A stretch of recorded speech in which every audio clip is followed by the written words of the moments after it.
અમરેલી જિલ્લામાંથી પસાર થતા ભાવનગર સોમનાથ નેશનલ હાઈવે ઉપર પ્રથમ વરસાદે જ ભ્રષ્ટાચાર અને નબળા કામના ભયાનક દ્રશ્યો સામે આવ્યા છે।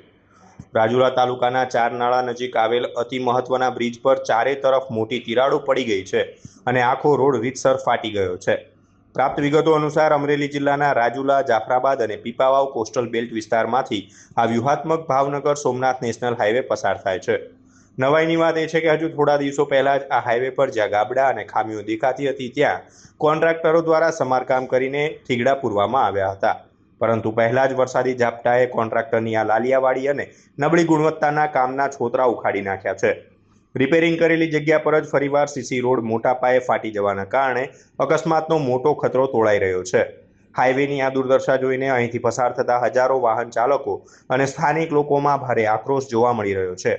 વાહન ચાલકોએ આ નબળું કામ કરનારા તમામ કોન્ટ્રાક્ટરો અને જવાબદાર એજન્સીઓ સામે તાત્કાલિક કાયદેસરની કડક કાર્યવાહી કરવાની અને નવેસરથી મજબૂત રોડ બનાવવાની માંગ કરી છે।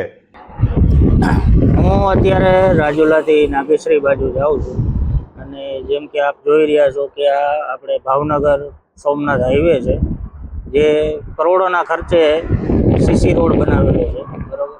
અને હાલ તમે એની અત્યારે આપણે એક જ ચોમાસું થયું એની રોડની હાલત તમે જુઓ કે આની અંદર કેવડી મસ્ત મોટો તિરાડો પડી ગયેલી છે, બરાબર।